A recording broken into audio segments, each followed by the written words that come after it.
Dan setelah menunggu beberapa waktu, tabisannya bukannya di reschedule, malah dibatalkan guys. Ia meninggalkan tanah kelahirannya tanpa seorang pun yang tahu, kecuali Bapak Uskup Ruzicka. Jadi kalau dibagi ya, kira-kira satu imam harus melayani sekitar 5.600 umat guys. Selama 4 tahun berkarya di tempat yang bisa dibilang terpencil ini, ia mengalami kekeringan spiritual dan takut cintanya pada Tuhan akan berkurang. Halo teman-teman semua, welcome back to Rock Riwayat Orang Kudus edisi 5 Januari.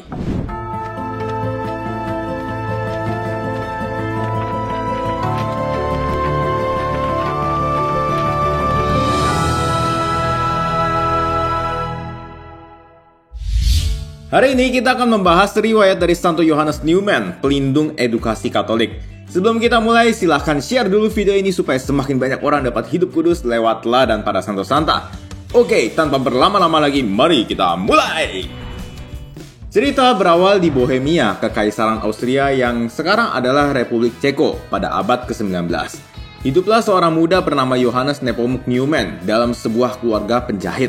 Dua nama depannya diambil dari seorang martir Bohemia bernama Santo Yohanes Nepomuk yang wafat sekitar abad ke-14. Newman adalah anak yang cerdas guys. Ia menyukai belajar, terlebih belajar hal-hal yang berkaitan dengan botani dan astronomi. Namun seiring berjalannya waktu, ternyata dalam hatinya ada keinginan terpendam untuk menjadi seorang pastor guys.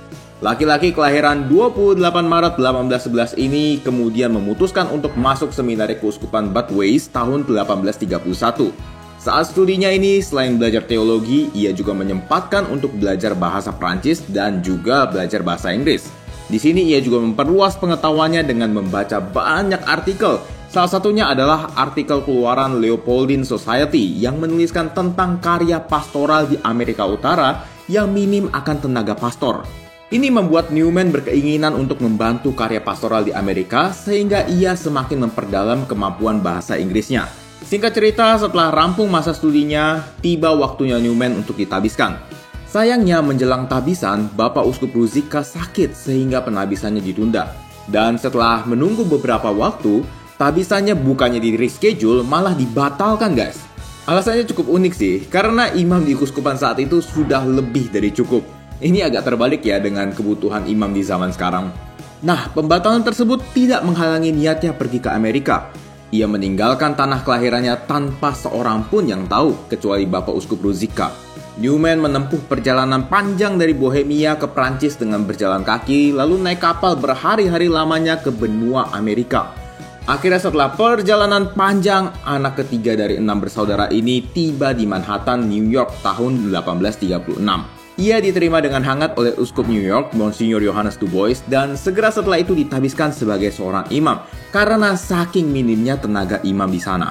Waktu itu, dalam satu keuskupan ada 200.000 umat, 33 gereja, beberapa oratorium, dan 50 rumah pribadi yang digunakan sebagai tempat ibadat karena kekurangan gereja. Sedangkan imam yang ada di keuskupan hanya 36 orang guys. Jadi kalau dibagi ya, kira-kira satu imam harus melayani sekitar 5.600 umat guys. Alah, 5.600 orang doang, kayaknya biasa aja deh. 5.600 ini jangan dibandingin sama duit ya guys. Coba aja deh pengakuan dosa, 5.600 orang. Nunggunya mau berapa lama itu? Atau dalam satu kali misa deh, pasti harus sewa aula besar gitu atau stadion kayaknya. Nah, Romo Newman kemudian bertugas melakukan pelayanan pastoral di antara umat Katolik yang berbahasa Jerman di daerah utara New York, distrik Niagara. Selama 4 tahun berkarya di tempat yang bisa dibilang terpencil ini, ia mengalami kekeringan spiritual dan takut cintanya pada Tuhan akan berkurang. Setelah melakukan pertimbangan panjang, ia kemudian memutuskan untuk hidup berkomunitas dan bergabung dengan kongregasi yang didirikan oleh Santo Alfonsus Liguori, yaitu Kongregasi Redemptoris. Setelah memasuki masa novisiat, ia kemudian bergaul tahun 1841 di Baltimore dengan nama Pastor Johannes Nepomuk Newman CSSR dan menjadi redemptoris pertama yang bergaul di Amerika Serikat. Romo kemudian melanjutkan misi di Maryland, Ohio, Pennsylvania, dan Virginia.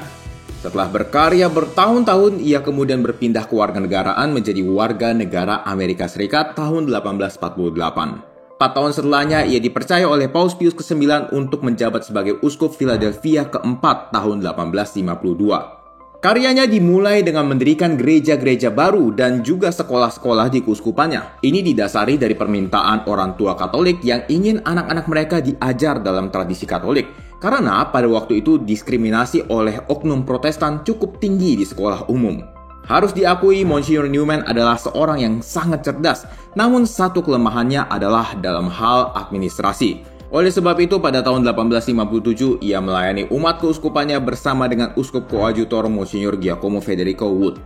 Walau menjadi seorang uskup, Monsignor Newman tetap menghayati semangat kongregasi redemptoris dengan melayani orang-orang terpencil dan terabaikan di keuskupan. Ia lebih banyak melawat umat di pinggiran keuskupan, sedangkan pelayanan di tengah kota banyak diserahkan kepada Monsignor Wood. Karya Bapak Uskup ini harus terhenti mendadak setelah ia terserang stroke dan meninggal tanggal 5 Januari 1860 di Vine Street, Philadelphia. Ia dimakamkan di Gereja Santo Petrus, Philadelphia, lalu dibeatifikasi dan dikanonisasi oleh Paus Paulus ke-6 tahun 1963 dan 1977. Nah, teman-teman, rencana Tuhan itu memang indah ya kalau kita lihat dalam kisah hidupnya. Bentar, kenapa indah ya?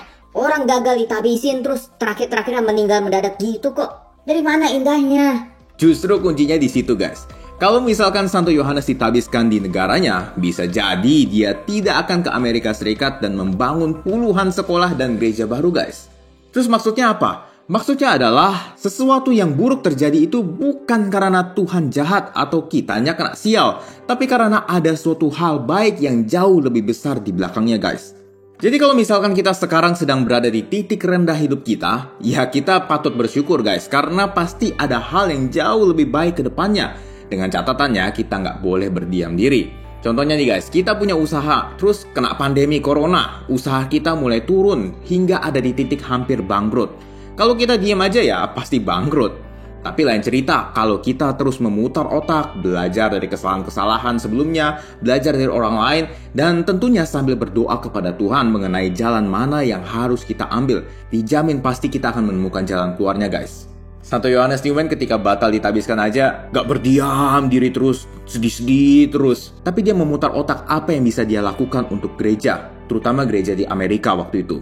Nah, kalau soal meninggal mendadak, meninggal itu adalah hal yang pasti, guys. Kita semua akan meninggal, tinggal waktunya aja kapan. Jadi sebenarnya meninggal mendadak itu nggak perlu dipermasalahkan, karena tujuan hidup kita sebagai orang Kristen bukan ada di dunia ini hidup lama, nggak mati-mati, melainkan ada di surga, yaitu hidup yang kekal bersama dengan Tuhan.